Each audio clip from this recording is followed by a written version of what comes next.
Shabbat Shalom. Yesterday we observed Yom Kippur. Collectively, we did the spiritual work of repentance. We apologized to those who we hurt, accepted apologies from those who hurt us, and prayed for renewal. And by the way, as an aside, if you still have anything left to make amends for, you're not too late. Though Yom Kippur is over, our sages teach that the gates of repentance are open to those who pray with a humble heart. Many have commented throughout the ages on how Yom Kippur, in some ways, is like a rehearsal for our death.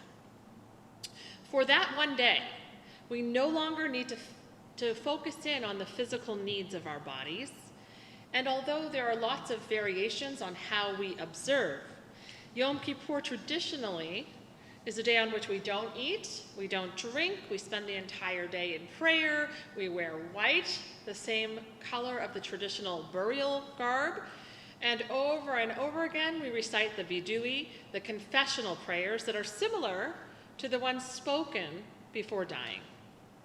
We spend the whole 25 hours of Yom Kippur focusing in on our internal state. And then, just a few days later, we start Sukkot, one of the 3 major festivals of the year, as big as Passover, and yet so many of us only focus in on Yom Kippur and Rosh Hashanah and don't really bother with Sukkot. We know that we could shake a lulav, an etrog, and we know we could come back to the synagogue for more prayers. We know we can eat in a sukkah, but many of us think, I get it. Intellectually, I understand. Basically, we're eating, schmoozing, enjoying the harvest. It's enough for me to understand the purpose of the holiday in my mind. I don't really have to make the effort to celebrate it. And besides, who has room in this crowded concrete city for a sukkah? But Sukkot is actually a part of the high holy days, and not celebrating it denies us the full experience of the season. Because Sukkot and Yom Kippur are complementary, like 2 sides of a coin. Sukkot is like the opposite of Yom Kippur in many ways. On Yom Kippur, we focus in on the state of our souls. On Sukkot, we zoom in on our physical experiences. We cultivate moments to luxuriate in our ability to experience the world through our senses. Sitting in an open sukkah, the breeze blowing over us, the sun and stars visible above us, the plentiful food around us, the smell of the etrog. We dance with the lulav, we sing and we talk with those around us. Sukkot gives us an opportunity to tap into our joy. It is known as Zaman Simchatenu, the time of our joy, based on a verse from Leviticus. You shall take the beautiful fruit of the tree, a palm branch, myrtle twigs, and willow, and rejoice before Adonai your God for 7 days. A midrash tells us that we wave the lulav to show that the earth is dancing, alive, and singing God's praise, as we just sang tonight in Psalm 96. Then the trees of the forest will sing for joy. Over Sukkot, we animate this. By shaking the lulav and etrog, we perform a kind of dance. Beloved Hasidic master Nachman of Breslov, who struggled with depression, spoke about how dance can transform sadness into joy.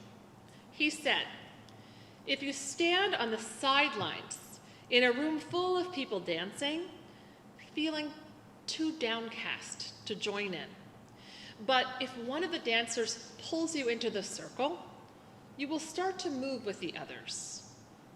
You may still notice your sadness there, standing on the side, looking somewhat disapprovingly at your dancing, just waiting for you to stumble or feel self-conscious.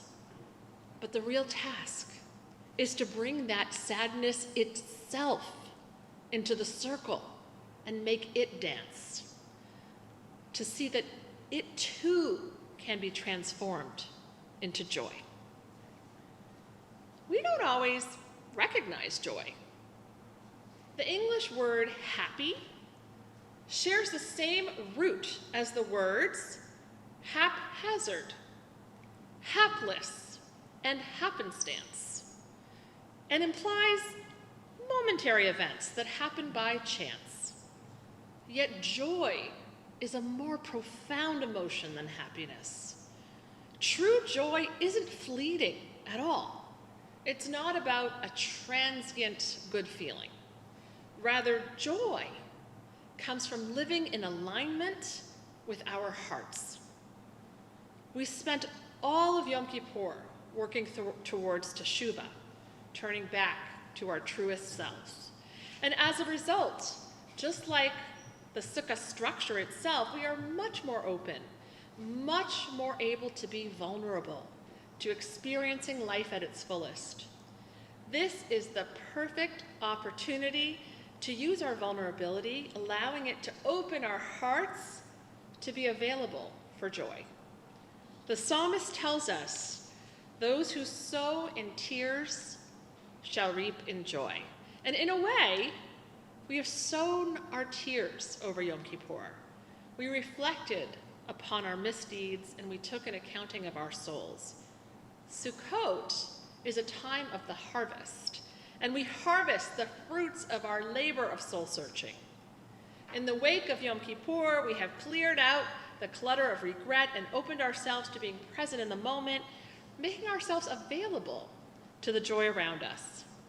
We open ourselves to the wonder and beauty of the world and our ability to engage with it through our physical being, which can be a spiritual experience.